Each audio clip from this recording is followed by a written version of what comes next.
दोस्तों, पूरी दुनिया को ब्लैक होल, सापेक्षता और बिग बैंग थ्योरी समझाने वाले स्टीफन हॉकिंग को आज कौन नहीं जानता। अपने शुरुआती जीवन से लेकर मृत्यु तक उन्होंने जिस तरह से अपनी जिंदगी को एंजॉय किया है वो हर किसी के लिए एक इंस्पिरेशन है।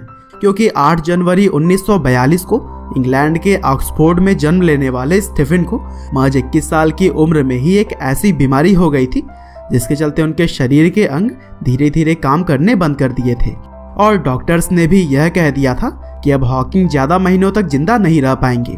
लेकिन इसके बावजूद उन्होंने हार न मानते हुए न सिर्फ अपनी जिंदगी को जिया बल्कि ऐसी लाइफ बिताई कि सभी देखते ही रह गए। और दोस्तों, व्हीलचेयर के सहारे चलने वाले स्टीफन का पूरा शरीर काम करना बंद कर दिया था, लेकिन सिर्फ अपने शार्प दिमाग की वजह से उन्होंने आगे चलकर theory of singularity, law of black hole और कॉस्मिक इन्फ्लेशन थ्योरी की तरह ही कई सारे खोज से पूरी दुनिया की सहायता की। हालांकि दोस्तों, आज का यह वीडियो स्टीफन हॉकिंग के लाइफ के ऊपर नहीं है क्योंकि मैंने उनकी बायोग्राफी पहले ही बना रखी है। यह वीडियो बेसिकली स्टीफन की आखिरी किताब में दी गई ऐसी 5 भविष्यवाणियों के बारे में है जो कि इंसानों के लिए खतरनाक साबित हो सकती है।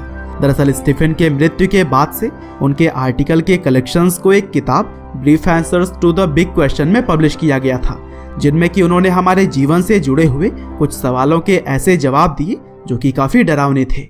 जैसे कि स्टीफन हॉकिंग का मानना है कि आने वाले समय में माँ बाप खुद को और बच्चों को डिजाइन कर पाएंगे। एक्चुअली स्टीफन के बुक में यह बताया गया है कि जेनेटिक एडिटिंग की टेक्निक्स सुपर ह्यूमन की एक नई जाति को जन्म देगी।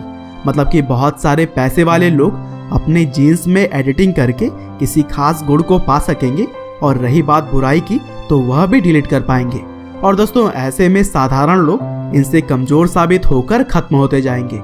दरअसल CRISPR-Cas9 जीन एडिटिंग के लिए ऐसी टेक्निक है जो कि डीएनए को काटने और जोड़ने की सुविधा देती है और इसके जरिए HIV, कैंसर या फिर सिकल सेल एनीमिया जैसी बीमारियों को जीन एडिटिंग के माध्यम से उपचार के लिए देखा जा सकता है। हालांकि इस टेक्निक पर पूरे विश्व के वैज्ञानिक अभी पूरी तरह से सफल नहीं हो पाए हैं और विद्वान लोग भी इसके बुराइयों को देखते हुए इस मेथड को सपोर्ट करते हुए नजर नहीं आते हैं। इसके अलावा स्टीफन का मानना है कि आने वाले समय में इंसान और रोबोट होंगे आमने सामने। दरअसल 2017 में प्रोफेसर हॉकिंग ने आर्टिफिशियल इंटेलिजेंस के बारे में कहा था कि जिन्न अब बोतल से बाहर आ चुका है। आर्टिफिशियल इंटेलिजेंस एक ऐसी प्रजाति को सामने लेकर आएगी जो कि इंसानों को बहुत ही पीछे छोड़ देगी और यही वजह है कि आने वाले समय में इंसान और रोबोट एक दूसरे के सामने खड़े हो सकते हैं। और दोस्तों, अगर ऐसा सच हुआ तो यह तो कंफर्म है कि इंसान रोबोट के सामने हमेशा ही कमजोर रहेंगे। इसके अलावा हॉकिंग का यह भी मानना है कि हमें दूसरे ग्रहों और सौरमंडलों पर जाने की प्लानिंग शुरू कर देनी चाहिए। दरअसल स्टीफन का कहना है कि अगर इंसान को ज्यादा वक्त तक दुनिया में बने रहना है तो यह जरूरी है कि दूसरे ग्रहों पर भी हम जीवन की तलाश कर लें, क्योंकि हॉकिंग का मानना है कि बढ़ती हुई जनसंख्या के लिए जल्द ही पृथ्वी पर मौजूद रिसोर्सेज कम पड़ने लग जाएंगी और ऐसे में हमें दूसरे ग्रहों पर जाने की तैयारी आज नहीं तो कल करनी ही होगी। और दोस्तों, स्टीफन हॉकिंग ने यह भी कहा है कि तेजाब की तेज बारिश में धरती भीग जाएगी। दरअसल यह बात उन्होंने जलवायु परिवर्तन के डर से कही थी, क्योंकि जिस तरह से आज के समय में पोल्यूशन फैल रहा है उससे धरती बर्बादी की कगार पर आ जाएगी और एक समय पर शायद यहाँ पर सल्फ्यूरिक एसिड की बारिश भी हो सकती है। साथ ही स्टीफन हॉकिंग ने यह भी चिंता जताई है कि अगर एलियन धरती पर आ गए तो हाल काफी बुरा हो सकता है।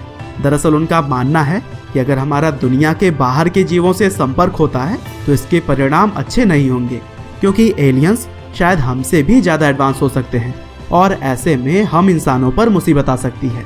तो दोस्तों, इसी तरह से स्टीफन हॉकिंग जैसे महान वैज्ञानिक ने भयंकर जलवायु परिवर्तन से लेकर एलियन के आक्रमण तक की कई सारे ऐसी बातें कही हैं जो कि आगे चलकर सच हो सकती है। और दोस्तों, जब आज के समय के सबसे महान वैज्ञानिकों में से एक इस बात को कहता है तो फिर उनकी भविष्यवाणियां बहुत ही डरावनी सी लगती है।